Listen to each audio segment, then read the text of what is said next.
pinagsisikapan nyo na kayo makarating dito upang makapinig tayo ng kanyang banal na salita. Isang mapagpalang umaga po sa inyong lahat. Tayo po ay narito upang purihin at pasalamatan ng ating Diyos na buhay. Amen. At mag-aral ng kanyang mga salita. Amen. Dito po sa Pilipos 3:1, sa wakas mga kapatid, magala kayo sa Panginoon. Hindi kaabalahan para sa akin na ulitin ang naisulat ko na dahil ito naman ay para sa inyong kapakanan. Ibig po sabihin, ngayon mga kapatid, magalak kayo sa Panginoon. Hindi ako nagsasawang sabihin ito ng paulit-ulit dahil para ito sa kabutihan ninyo. Ito po ay paalala ni Pablo tungkol sa nararapat na tugon natin sa ating pamumuhay. Ayon po sa verse, dapat po tayong magalak sa Panginoon na ang kagalakan natin ay hindi nakabatay sa kanyang ibinigay ng mundo. Hindi ito nakabatay kung ano ang mga bagay na meron ka. Saka lang magpapasalamat. Huwag nating ibatay yung ating kaligayahan sa mga material o mga bagay na pinahahalagahan natin. Ang tunay na kagalakan ay ang presensya ng Panginoon kahit sa kabila ng mga pagsubok at tagumpay. Panatilihin natin ang ating kagalakan sa kanyang salita. Tayo po ay tumayo at tayo po ay mananalangin. O Diyos, Amang Banal, kami po ay dumudurog sa inyo. Humihingi ng iyong patnubay, gabay, at pagpaparanas ng iyong banal na Espiritu. Dalangin po namin na buksan mo po ang aming puso't isipan upang mas maunawaan ang iyong salita, kung paano po kami dapat magpakita na kami ay dapat magpakita ng pagmamahal sa aming kapwa at higit sa lahat, pagmamahal po sa inyong Panginoon. Panginoon, sa pangalan ni Jesus, Amen. Sige po, manatili po tayong nakatayo at tayo po'y mag-aawitan. Inaanyayahan ko na po yung mga worship song, mga worship team. Nangyari po na pumunta na po rito. To give you glory, honor, and praises. To give you everything we are.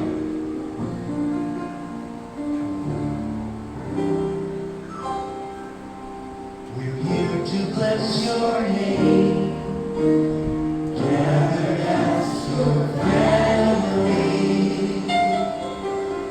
To praise you and proclaim your faithfulness and mercy. We give you glory. We give you honor. We give you everything we are. Lifting our hearts and hands before you. We give you glory. Oh yes. We give you honor. We give you everything we are.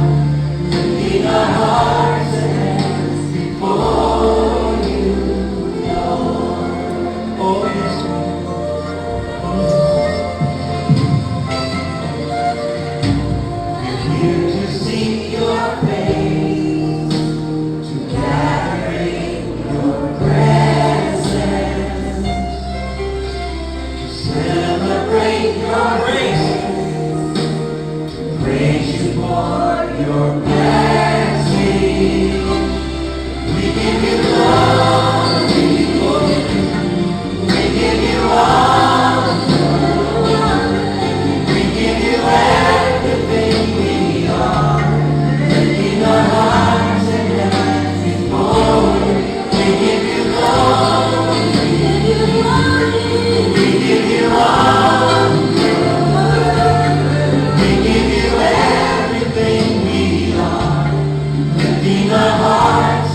you, God.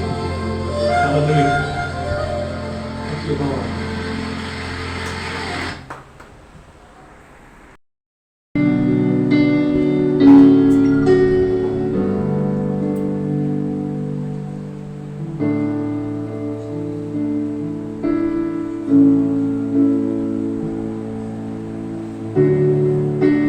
To your hand, I commit.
Hear our prayer. We are your children, and we've gathered here today. We've gathered here to pray. Hear our cry. Lord, we need your mercy, and we need your grace today. Yes, we hear us as we pray. Our Father, who art in heaven, hallowed be thy name. Our Father, hear us from heaven, forgive our sins, we pray. Hear our song as it rises to heaven. May your glory fill the earth as the waters cover the sea. See our heart and remove anything that is standing in the way of coming to you today. Our Father, who art in heaven, hallowed be thy name. Our Father, hear us from heaven, forgive our sins, we praise. Though we are few, we're surrounded by many who have crossed and river before. And this is the song we'll be singing forever. Holy is the Lord. Holy is the Lord. Holy is the Lord. Holy is the Lord. Let's worship Him tonight. Holy is the Lord. Holy is the Lord.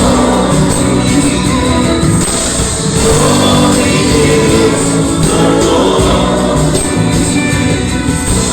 Holy is the Lord. Hear our prayer. We are your children, and we've gathered here today. We've gathered here to pray. Hear our cry. Oh Lord, we need your mercy, and we need your grace today. Hear us as we pray. Our Father, who art in heaven, hallowed be thy name. Our Father, hear us from heaven, forgive our sin, we pray. Sing it again, our Father. Our Father, who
Magandang umaga po sa ating lahat. Wow. Okay, bago po tayo magpasimula ay hingi po tayo ng gabay sa ating Panginoon. Nalangin po muna tayo, Lord. Maraming salamat po at muli ay tinipon mo kami sa dakong ito upang kami po ay sama-sama magpuri, magpasalamat at sambahin ka po namin sa Espiritu at katotohanan. Maraming salamat din po sa isang linggong pagpapala na patuloy na pinadadaloy po ninyo. At dalangin ko nga po sa umagang ito, Lord, kung mayroon mo pong hindi maunawaan sa mga sinasabi ko, may Holy Spirit po, sa iyo po ako umaasa. Ipaliwanag po ninyo sa mga taong nakikinig na ito. Ito po ang inalangin ay binibigay ko po ang kapurihan sa pangalan ni Jesus na aming tagapagligtas. Amen at amen.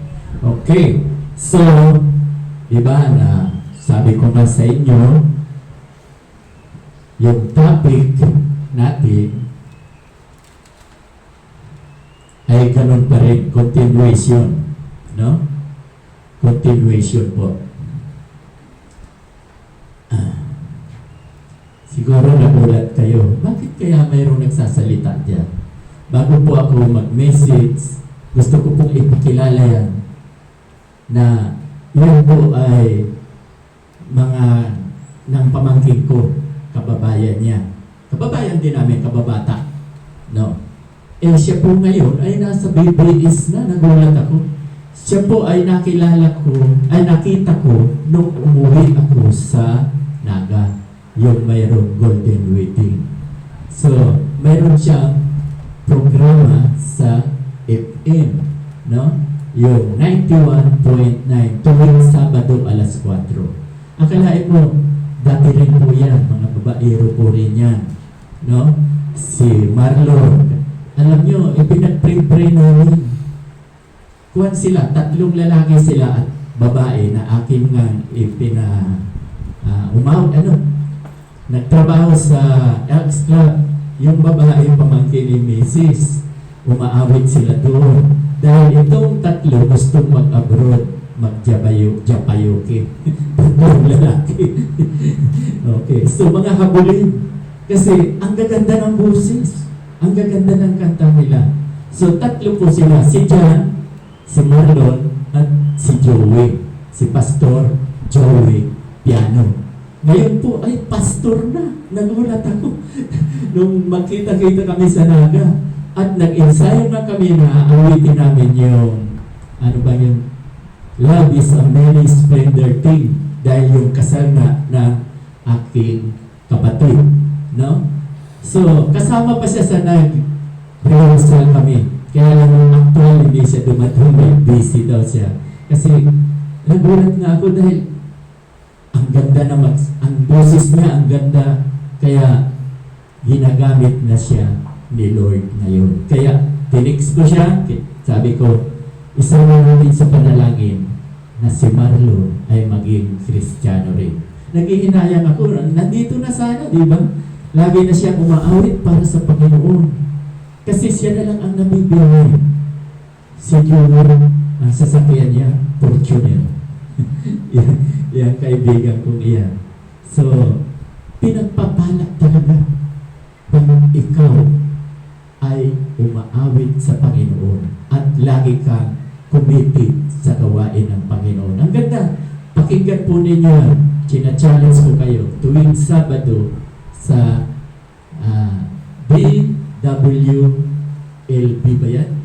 FM sa 9, basta hanapin nyo 91.9, maririnig nyo po yan tuwing alas 4 hanggang alas 5. Kaya ako ay nagpupuri sa Diyos, nagpapasalamat dahil dumadami po. Ito, yung nakinig ako kahapon, buong Pilipinas ang nakakarinig sa kanya. Ang ganda ng message. Nabanggit niya na yung nasunog. Diba? Los Angeles. Grabe. No? Nabanggit niya rin yun. At sinabi niya, huwag nating lalapastanganin ang Diyos. Irespeto. Nakinig nga ako kagabi. Pinakita sa akin na kaya sa mga grabe magsalita yung babae. Hindi na nila kailangan ang Diyos.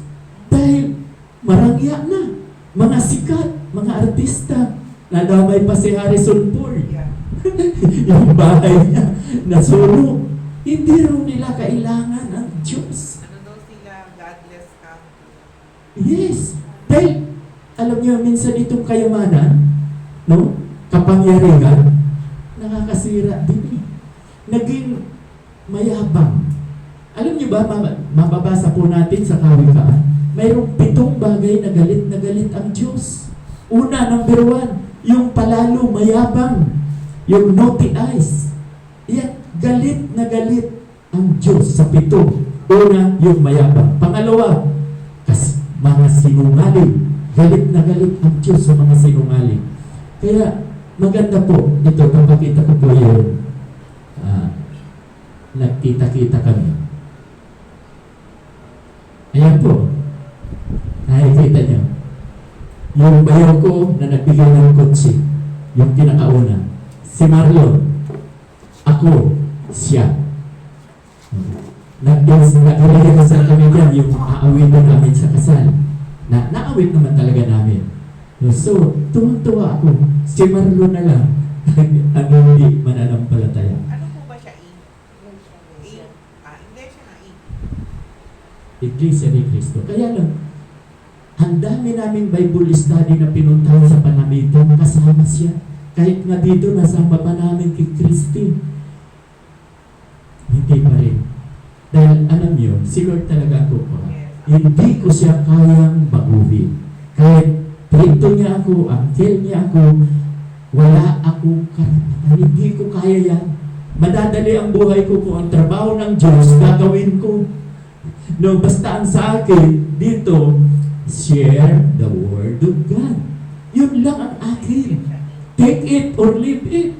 Kung makikinig kayo, thank God. Salamat. At ang Diyos naman, di ba? Sabi sa 1 Corinthians chapter 3, verse 5 to 7, si Pablo ang nagtanim, si Apollos ang nagdidilig, at higit na mahalaga ang Diyos na nagpapatubo at nagpapalago nito.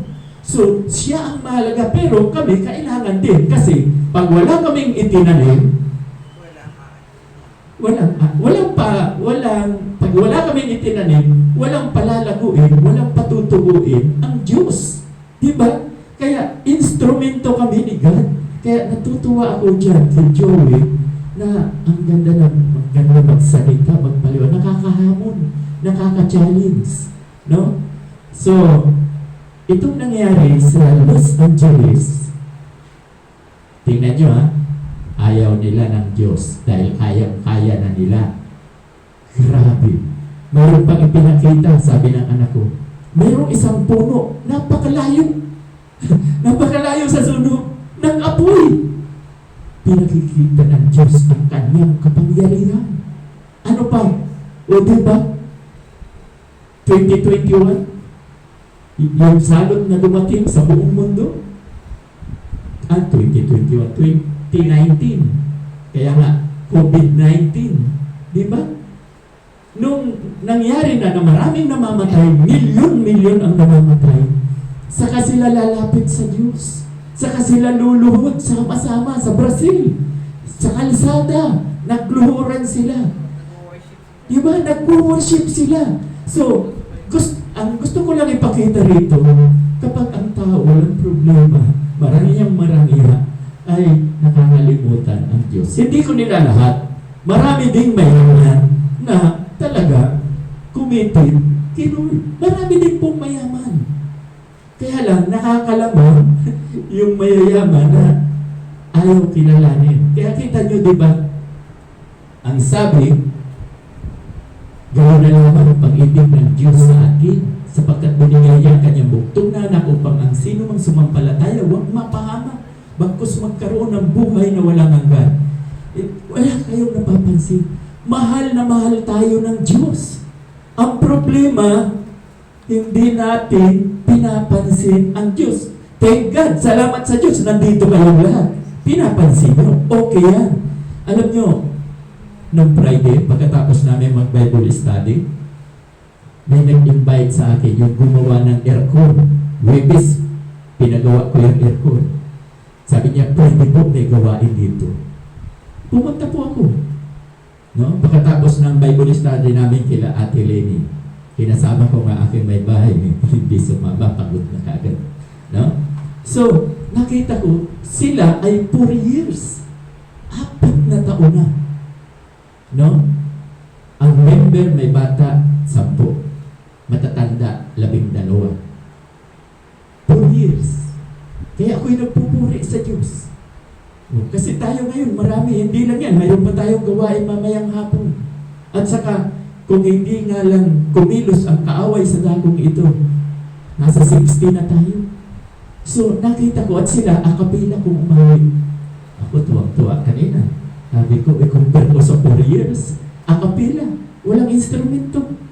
Mayroon lang, yan, ganyan, karaoke, o yan, karaoke niya. Yan lang ang boses na nagsasalita nung hindi pa siya pastor, brother.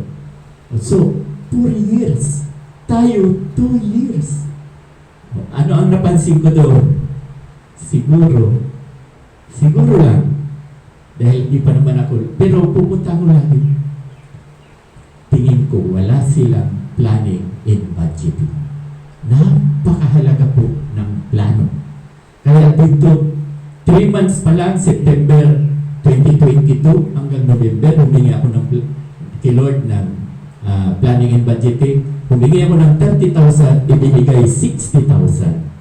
2023, humingi ako ng 250,000, ibinigay 300,000. Ngayon lang bumagsak dahil alam nyo na ang nangyari.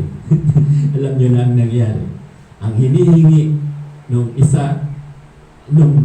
Finance Committee, 700,000 this yung 2024. Hindi po nangyari kasi, di ba, nakita nyo naman, last meeting na nandito sila March, April, hindi na sumipot hanggang ngayon.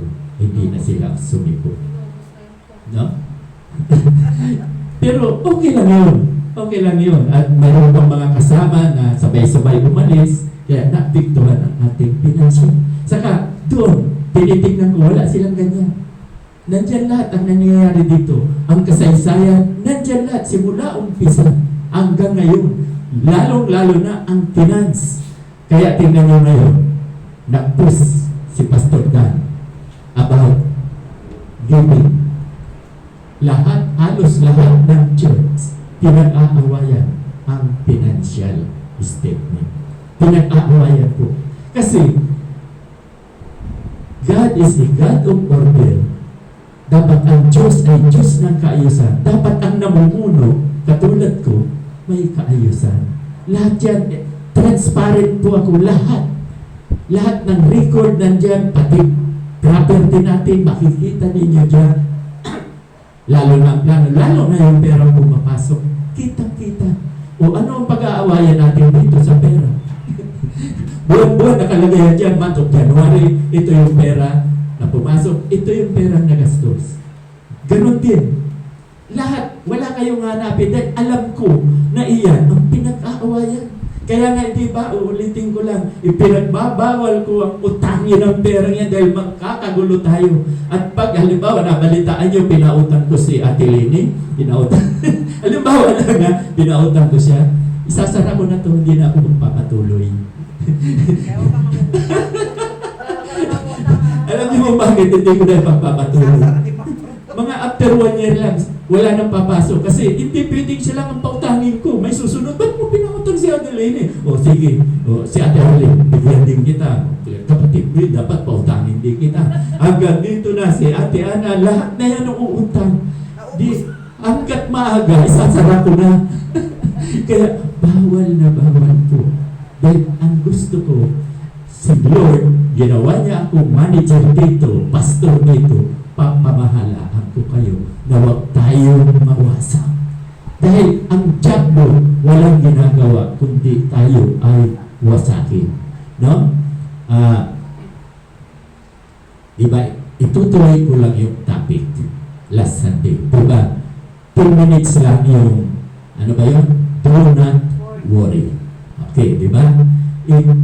Marato lang yun, no? Marami na naman akong nasabi, pero okay, maaga ba? Do not worry. Itutuloy ko po yun. No?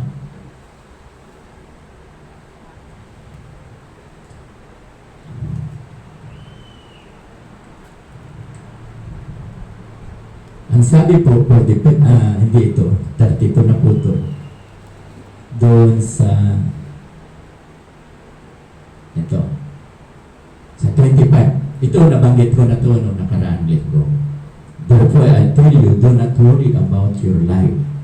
Tayo daw po ay huwag tayong mag-alala. Huwag tayong mag-alala sa mga kakainin natin. Huwag tayong mag-alala sa mga iinumin natin. No? At huwag tayong mag-alala sa mga dadamitin natin. Dahil ang sabi nga diyan, yung ng halaman, napakaganda ng bulaklak na yun, ang damit na yun. Maging si Solomon ay hindi nakapagsuot niya ng damit na yan. Okay, so, ang sabi niya dyan, no, kung ito ang mga ibon na hindi naman nagtatanim, wala naman silang bodega, ay nakakakain sa oras. Pinapakain sila ng Diyos. At ang sabi nga dyan, kayo pa na mas mahal, tayo pa na mas mahal ng Diyos ang pababayaan niya. Kaya, do not worry. Huwag tayong mag-alala. Kaya lang, di ba? Sabi ng Diyos, 6 na, bibigyan ko kayo ng 7 araw sa loob ng 1 linggo. Ang 6 na araw, bahala kayo anong gawin nyo. Basta ang 7 araw, ipangilin daw natin. Magsama-sama tayong magpuri sa Diyos. No, magsama-sama tayong magpuri sa Diyos. Yun ang gusto ni Lord. Do not worry, huwag na tayo mag-alala. Alam niyo, sasabihin ko pa sa inyo, katatapos lang ng 2024. Ang daming hirap na dinanas natin, di ba? Ang daming pagsubok. No? Ang daming pagsubok. So, pinabayaan ba tayo? O, maging ang bagyo. Di ba? Sunod-sunod ang bagyo. Pakyaw. Alam po ninyo sa panahon namin noon, bata pa ako, 1970, 1960, 60 to 70, ang bagyo, once a year lang. Noong panahon. No? Kung sa bagay, siguro wala pang weather, wala pang nakaka-kunin kasi ngayon, ulan-ulan lang, bagyo na. Pero ngayon, sunod-sunod ang bagyo. Kaya nga noon, may mga kasabihan kami, dahil ako nagsusugal po noon, di ba? Lagi ako nananalo kasi nandadaya. Totoo yun. Kasi pag hindi ka nandaya, hindi ka mananalo. So, sasabihin ng mga naglalaban-laban, walang sunod-sunod na bagyo. Ibig sabihin, walang sunod-sunod na mananalo ka. sa legal, walang gano'n. Mandaraya. Laging nananalo. Kaya noon pa man may sunod-sunod ng bagyo. Pero sa katotohanan, wala pang bagyong sunod-sunod. Once a year lang po. Noong panahon, bahira ang dalawa. Pero ngayon, inaabot ng 26 yung bagyo. Bakit ko nabanggit yung bagyo? Kasi minsan sa buhay natin, may bagyo, may unos na dumarating. Diba? May unos na dumarating. Bakit naman ganito? Lagi, ang tagal ko ng Kristiyano. Bakit hanggang ngayon ganito pa rin? Salimsikin po natin ang ating sarili. No? Unang-una, mahal na mahal tayo ng Diyos. Ang lagi kong isinisingit, ano ang dapat natin gawin? Kung mahal tayo ng Diyos, agape love. Ang ibig sabihin ng agape love, unconditional love. Bakit unconditional love? Tayo, kung tutuusin, basura. Diba? Tayo ay lupa, alabok. Diba? Ano ang ginagawa sa alabok sa loob ng tahanan? Winawalis, nilalagay sa basura. Kung tutuusin, tayo ay basura sa Panginoon. Pero ano ang ginawa niya? Mahal na mahal tayo. Kaya lang ang problema, hindi natin pinapansin yung pagmamahal niya. Kaya dapat vice versa. Ano ang sabi sa Mark? Lagi ko itong inuulit. Napakahalaga ito. Chapter 12, verse 30. Mahalin natin, ibigin mo ang Diyos ng buong puso, buong kaluluwa, buong pag-iisip at buong lakas. Yan lang naman ang gagawin natin eh. Pangalawa, ano ang sabi niya? Ibigin mo ang iyong kapwa. kagaya ng pag-ibig mo sa iyong sarili. So yan lang dalawa. At sabi niya, wala nang hihigit pang batas. There is no commandment greater than this. Yan na ang napakahalaga. Kapag ginawa po natin lagi yung mahalin ng Diyos, mahalin ng kapwa at ating sarili, hahaba ang buhay natin, pagpapalain tayo. Eh ang problema, hindi natin inuuna ang Panginoon. Napakahalaga po. No? Tulad nung nasusunog na yung Los Angeles, yung habang nasusunog, saka na sila tumatawag sa Diyos. Ugali yan ng tao yun. Kung kailan ka na nagigipit, saka tatawag sa Diyos. Samantalang nung wala pang sakuna, wala pang mga kalamidad na nangyayari, hindi pinapansin si Lord. Puro pasarap sa buhay kasi wala nang hahanapin eh. Ang yayaman nila, marami silang pera. Wala, hindi na kailangan si Lord nga naman. Kaya minsan itong karangyaan nakakasira. Nakakasira. Hindi ko nilalahat. No? Ang masakit yung nagyayabang.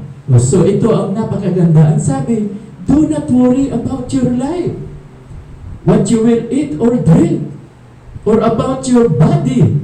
What you will wear. Is not life more than food. Diba ang buhay natin mas mahalaga sa pagkain? And the body more than clothes. Magpasalamat tayo, may katawan tayo.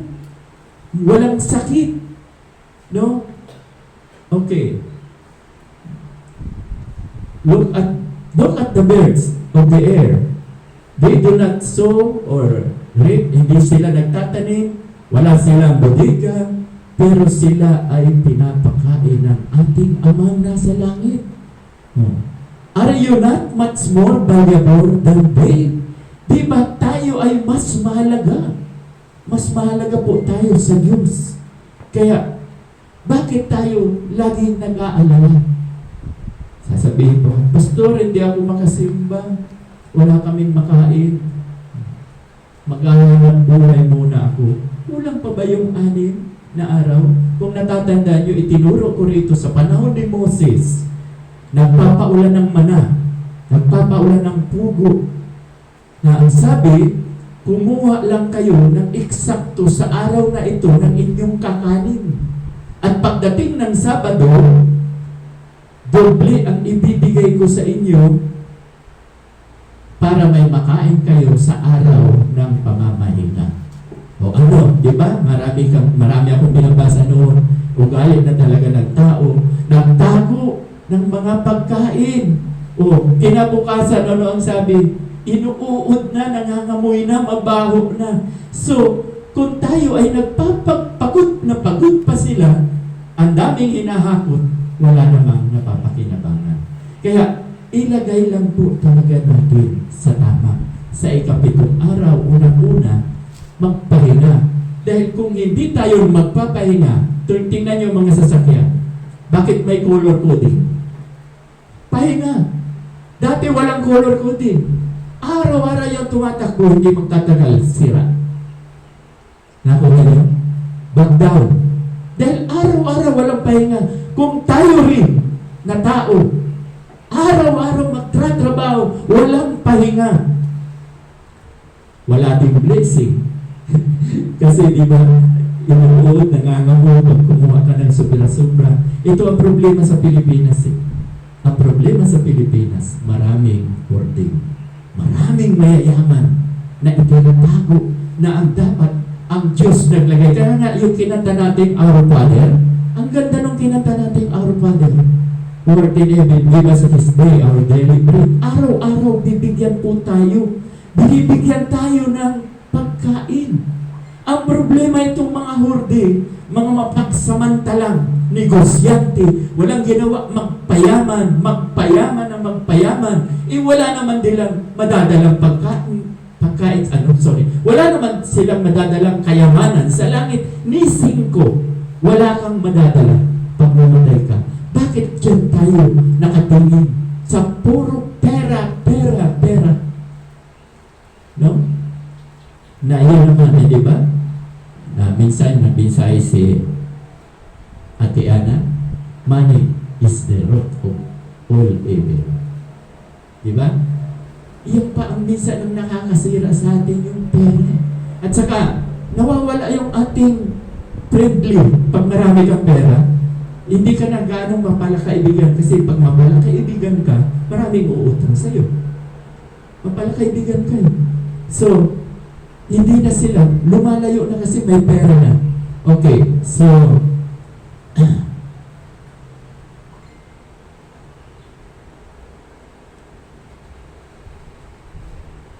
okay, dito na tayo sa 32. For the pagans run after all these things. Ito raw po yung mga kaabalahan sa mga pagano po yan sa hindi Kristiyano. No? And your heavenly Father knows that you need them. Kailangan din, alam ng Diyos yung needs, yung ating mga pangangailangan. Hindi tayo pababayaan. Kaya lang may kondisyon siya sa 33. Nandiyan ba? Nababasa niyo? But seek first the kingdom of God and His righteousness, and all these things shall be added unto you. Yun po ang inuutos ng Diyos. Kaya nga, nangyari yung COVID. Kaya maraming tao naghanap sa Diyos. COVID-19. Nangyari na naman itong Los Angeles. Siguro naman, susuko na sila. Luluhod na sila para sa Panginoon dahil nakita nila ang kapangyarihan. Okay, so tayo daw po, hanapin na muna natin ang kanyang kaharian at ang kanyang kalwalhatian at lahat ng pangangailangan natin. Itong sa 32, sa 32. Alam ng Diyos ang pangangailangan natin. Ibibigay yan sa atin. Ang problema, nagda-doubt tayo. Kasi hindi. Ano ba yan? Magpapaulan ng pagkain, kagaya noon. Hindi magpapaulan. Ang blessing po, ibibigay kahit huwag kang magtrabaho sa isang araw.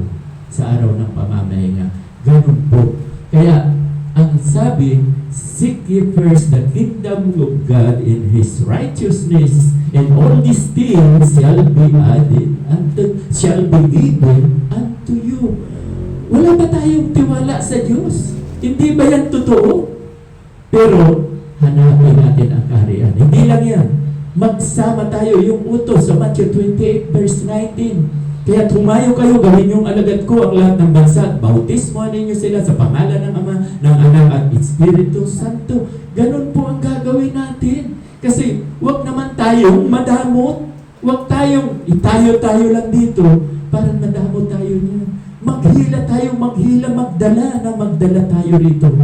O hindi bali si Kuya Robert dati ang layo ng bahay. Wala okay, kung nasasakyan din sila. Pero pambihira yung gano'n, diba?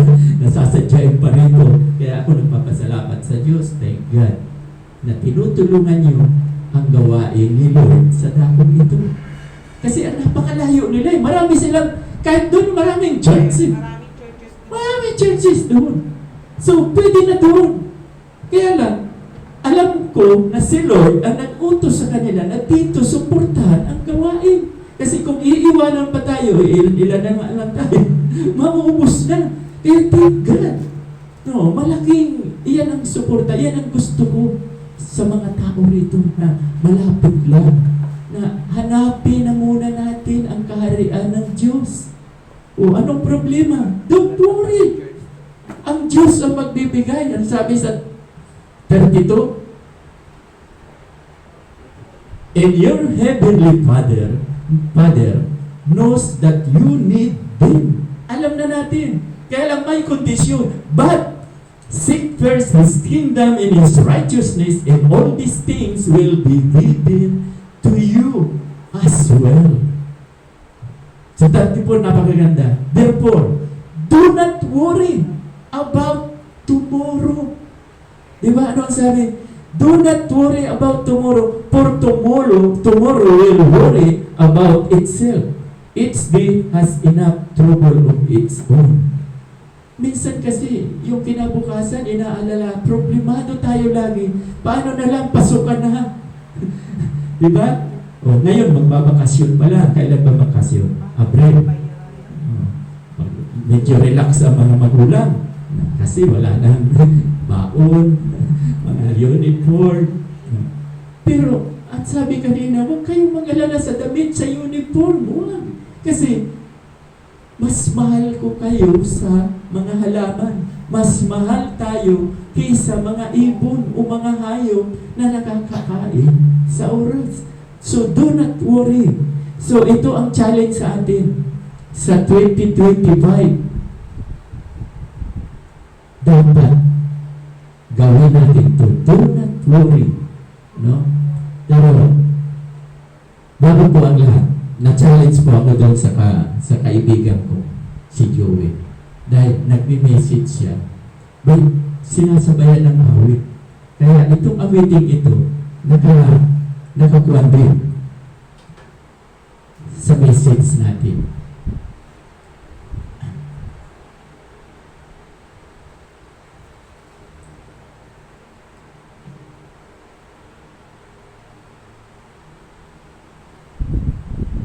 Dahil ang awitin po ay message din po yan.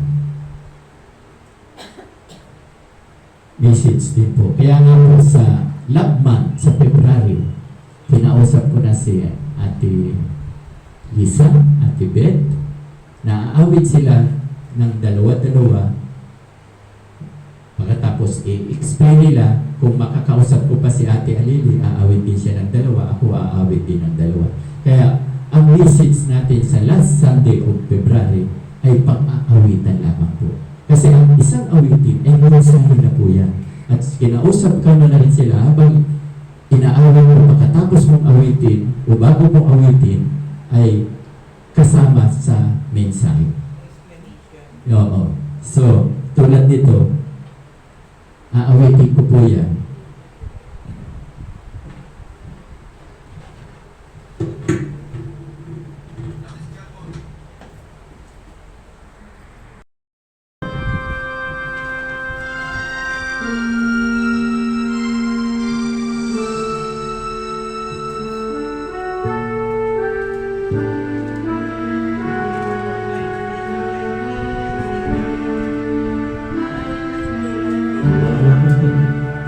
It's not a fool that brought my praise.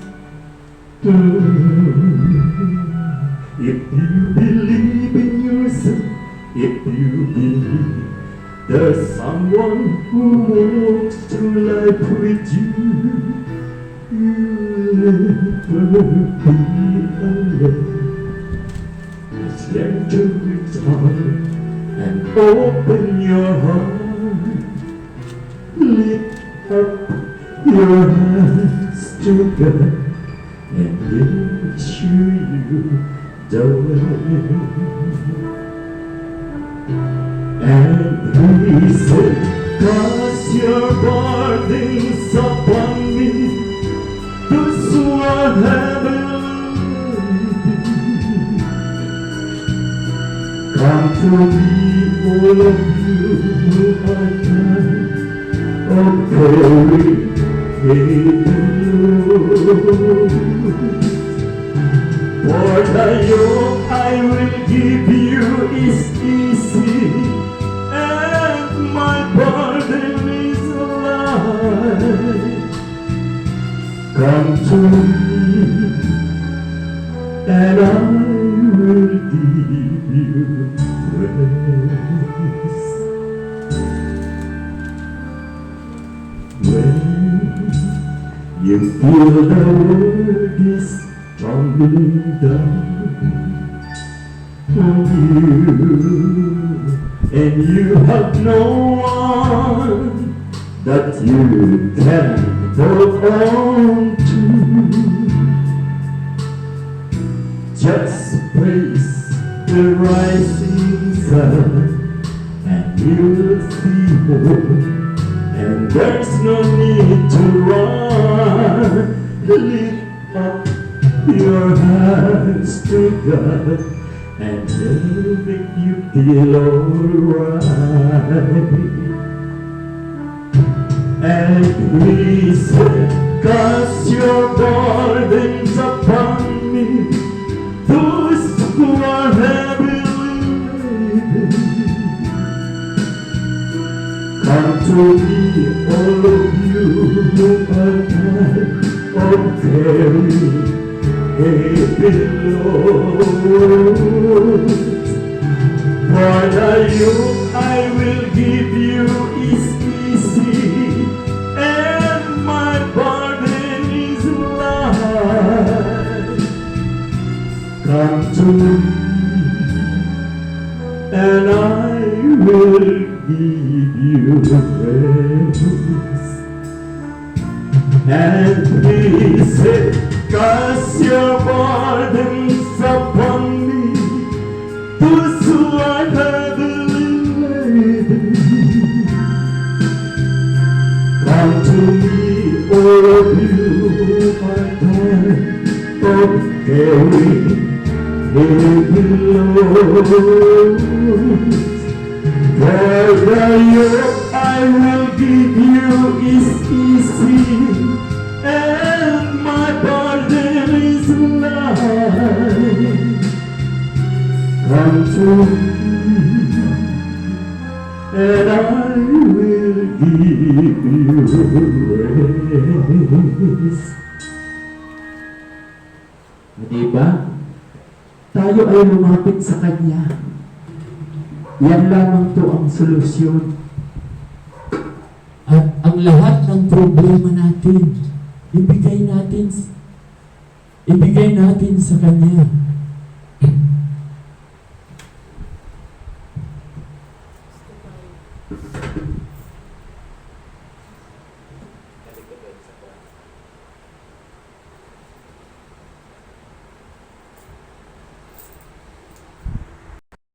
Mga problema, huwag nating pasan-pasanin tulad ni Sharon Cuneta. Pasan-pasan natin ang daigdig eh. Ayaw nating i-release. Nandiyan si Lord. Ibigay natin sa Kanya. Kaya yung awitin, napakaganda. Kung magtugma, do not worry. Ang Diyos natin ay makapangyarihan sa lahat. Ang Diyos natin ang siyang nagmamayari ng lahat. Bakit tayo mag-worry? Kaya ito ay malaking hamon. Maaga pa. Hindi ko muna tatapusin. No? Ito yung 28, tapos na tayo dyan. 25, ito. So, whether you eat, ito ang mababasa natin sa 1 Corinthians chapter 10, 31. So, whether you eat or drink, or whatever you do it for the glory of God. Yan po, lagi ang sa Diyos ang papuri, glory of God siya. Ano man ang pagkain natin, mahirap man tayo, no? Naranasan na namin yan, sabi ko sa inyo noon. Wala kami ibang pinakain ni Mrs. Itlog kasi pinakamura. Bilis. O, hindi naman kami nagbilbil ng asin. Pero hindi kami malungkot. Masaya kami. So, napakaganda po na ibigay natin sa Panginoon. Ano ba?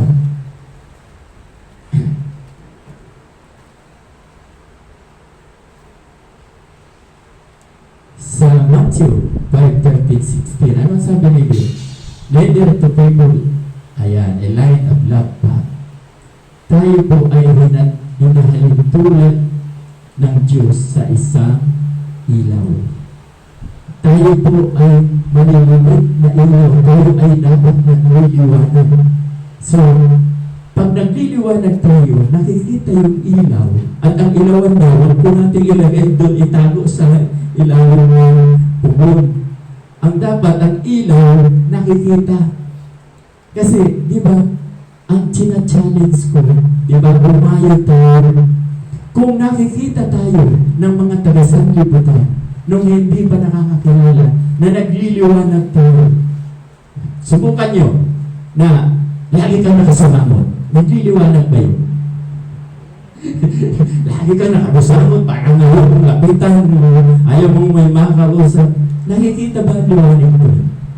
Pero kung ang nakikita sa iyo, masayahin ka. O, katulad ko, naka-smile lagi, masayahin, di ba? Gwapo. Joke. Joke. Di ba? Totoo, sa babae ganun din eh. Pag ang babae laging nakangiti, nagliliwanag, masayahin. Sasabihin ng mga tao nakakakita, ano bang sikreto mo, Ate Ana? Lagi kang nakangiti. Wala ka bang problema? Di ba? Ano ang sikreto? Sasabihin mo, isa lang, si Jesus. Kaya pumunta kayo sa 18440, si Jesus ang daan. Wala iba kayong dadaanan. Dumaan kayo kay Jesus. Siya ang katotohanan at ang buhay. Walang makapupunta sa Ama kung hindi sa pamamagitan ni Jesus. Yan lamang po. Kaya dito sa church na to, si Jesus lang po ang ating titingnan. Dahil kung ako ang titingnan ninyo, makasalanan din ako. Matitisod kayong lahat. No? Huwag ako, pero ako, wala akong ibang ituturo dito, kundi ang salita ng Diyos. Hindi yung mga, di ba sabi mo na pag nagsugal ng dadaya, hindi yung ituturo ko. Mga maraming napatay dyan. Salamat dahil hindi pinahintulog nilo. Yung mga kasamahan ko na mandaraya, pinapatay po talaga. Pag nahuli ka, papatayin ka. So, ganun po. So, dapat nagliliwanag tayo. No? Meron pang isa. Tingnan natin itong isa.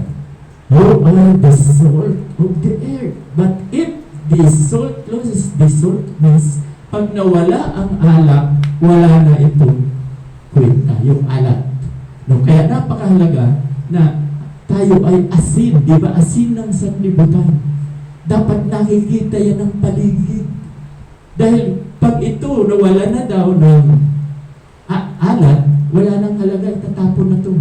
No, kaya napakahalaga po na tayo ay asin. Pero, ulitin ko, kasi malapit na ang tag-ulan. Sa Mayo, tag-ulan na. Huwag naman yung natutunaw sa ulan. Kahit tag-ulan, punta pa rin tayo tuwing linggo. Hindi yung, ay, bakit kakaunti mo? Natunaw kasi, naulanan yun. Naulanan yung asin eh. Natunaw. Takot na takot. May payong naman eh. Ayaw magpayong. May tricycle naman. Ayaw mag-tricycle. So tayo po, ang mahalaga ay maging asin. Na may, di ba, ang pagkain pag walang asin, walang kwenta. Walang lasa. Pero gusto ka kaya, ang mga Amerikano, pagkain niya, kasi ako naging waiter, naging bartender, naging manager ng American Club. 6 times promotion. Ang mga pagkain po ng Amerikano gusto matabang. Kaya alam, meron silang salt and pepper sa table. Sila na ang bahala magtimpla. Okay. So, ito naman sa Romans 6:15. What then shall we say because we are not under the law but under grace? By no means. Kaya tayo po ay hindi na under ng batas. Pero bago po yan, ay bayaan po ninyo awitin ko ang panghuli. Na ang awitin ko na talagang God is the greatest. Siya talaga napakahalaga po ng Diyos. At dito na rin po ako magtatapos.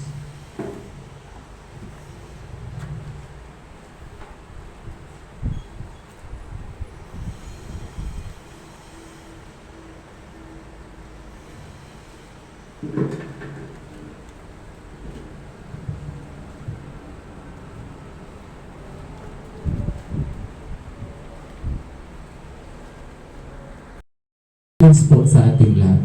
Kaya dapat po na lagi tayo nasa Panginoon.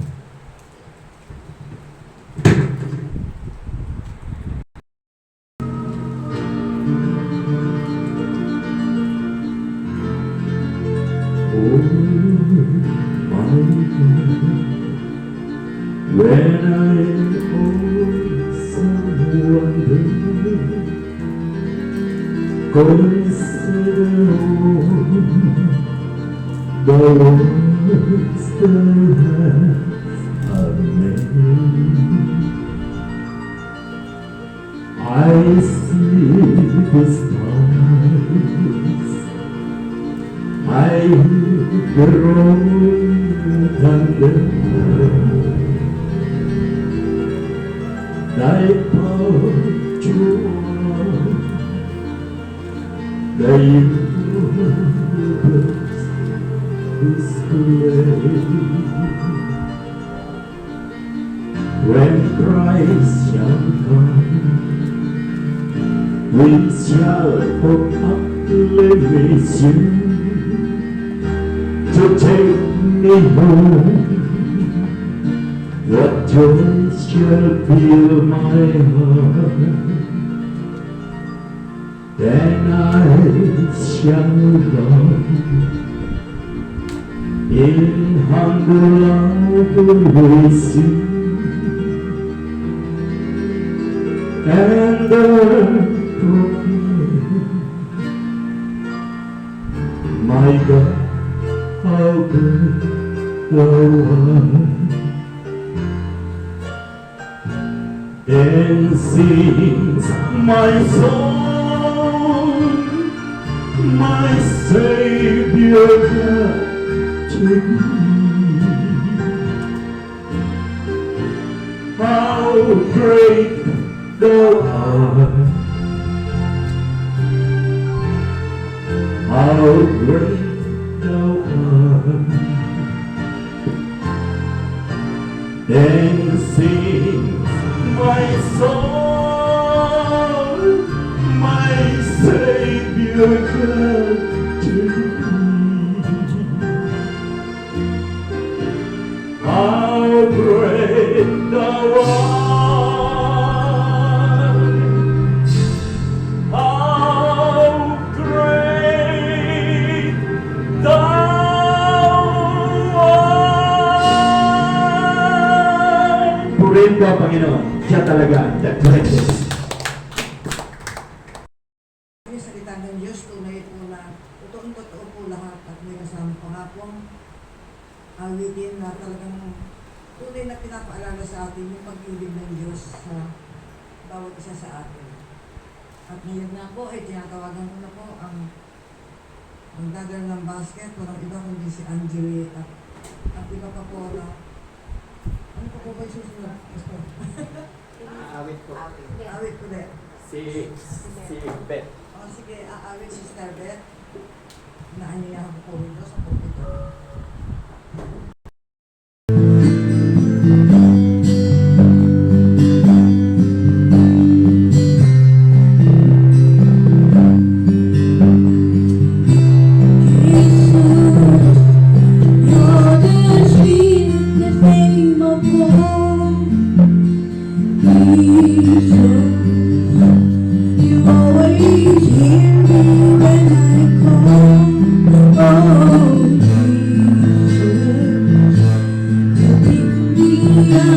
Each time I fall, you're the sweetest name of all. Jesus, how I love to praise your name. Jesus, but still the birds don't rest the same. Oh, Jesus, you died and took away my shame.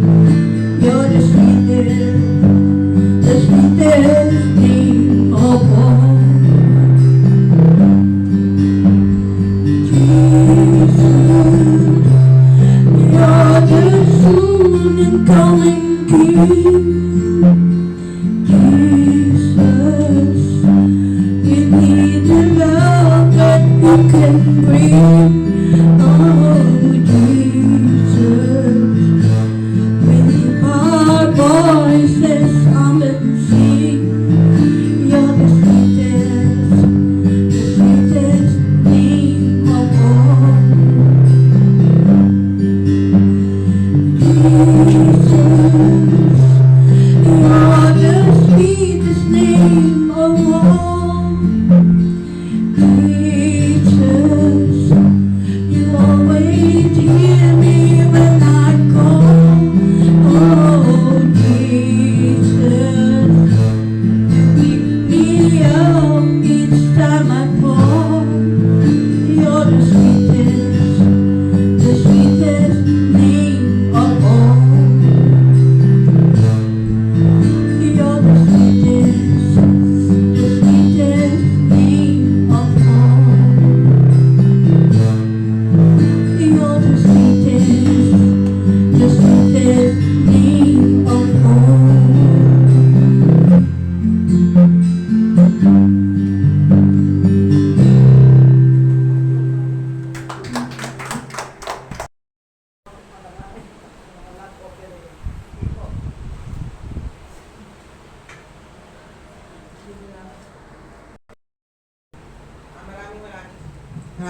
salamat po sa lahat po ng nagbigay sa inyong sambahan, O Lord.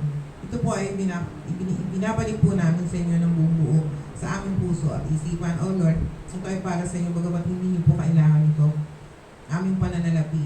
Ito po ay pagpapakita namin ng aming pagsamba at papuri sa iyo, Panginoon. Kaya Lord, panalangin po namin na pagpalain niyo po lalo ang aming sambahan at aming mga kapatiran at bigyan niyo po ng napagpalang hanap buhay ang bawat isa po sa amin, anuman po ang aming pinagkakakitaan na i-bless niyo. Kaya Lord, binabalik ko sa iyo lahat ng papuri at pasasalamat sa pangalan ni Jesus. Amen.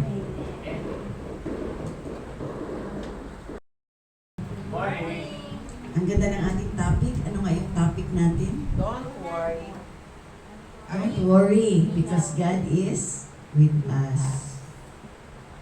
Okay. So ngayong umaga, nais ko lang dagdagan ng isang kwento, pero totoong kwento to. May isang pastor na meron siyang mga inaalaga ang mga batang maliliit.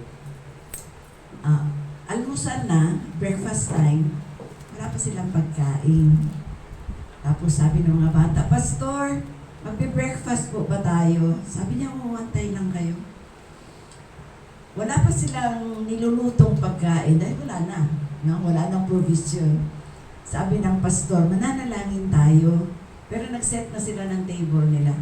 Sabi ng pastor, salamat Panginoon sa mga biyayang aming pagsalusaluhan ngayong umaga. Hindi pa nakakaamin ang pastor. May kumatok na. Pastor, sabi niya, naging burden daw niya kagabi ang pagluto ng tinapay. Sabi niya, naalaala ko kayo, Pastor. Eto, dinalhan ko kayo ng tinapay. No? Tingnan ninyo kung gaano kabuti ang Diyos. So, maya-maya, may kumatok na naman. Hindi pa sila nakakakain. Pastor, nasira yung aking karwahe. Kasi yung taong yun nagdadala ng mga gatas. Nasira yung kanyang karwahe, yung ginagamit. Kumbaga sa atin, tricycle, no? Na nasira.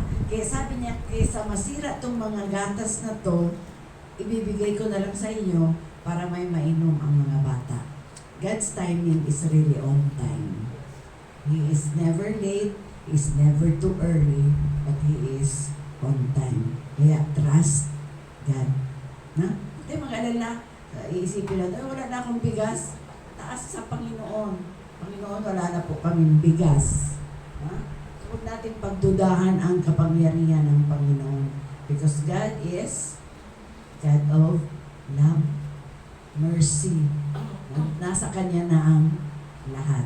Kaya ngayong umaga, patuloy nating namnamin ang kabutihan ng Panginoon sa ating buhay. Ang Diyos, hindi yan sumasagot. Ano ang sagot ng Panginoon?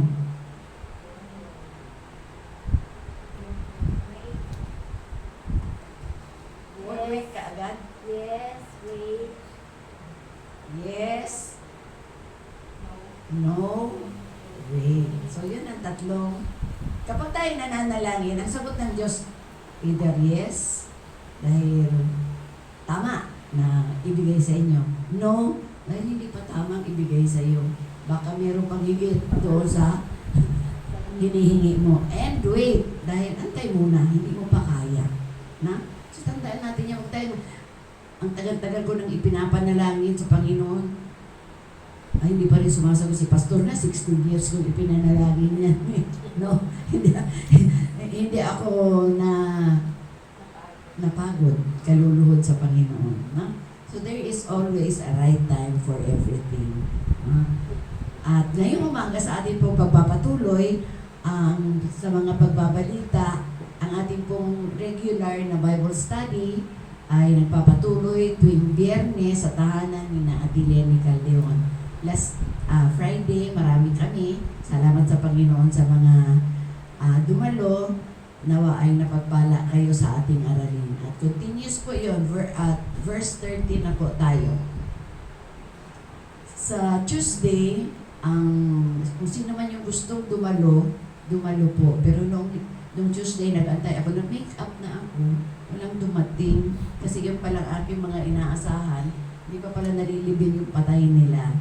So, etong Tuesday, malamang ay matutuloy na. Kung sino man yung interested, no? Kasi mahalaga ang salita ng Diyos sa ating buhay. No? Kaya lamang lumalakas ang ating espiritu dahil sa salita ng Diyos. Maaaring malakas ang ating katawan, pero ang espiritu ay mahina. So ano ang dapat nating palakasin? No? Kung yung ating katawang lupa ay pinapavitamins natin, dapat ang ating espiritu ay pinapavitamins din natin. At yun ang mahalaga, na maging malusog ang ating spiritual na buhay. Upang pagdating ng mga pagsubok, pagdating ni Taning sa ating buhay, upang tayo ay ligaligin, ano ang sasabihin natin? Layas! Layas, Satanas, wala kang poder sa aking buhay dahil meron na akong Diyos. At sa iba pang mga concern, tinatawagan ko si Ate Arlene para sa kanyang pagbabalita sa patungkol sa mga kababaihan.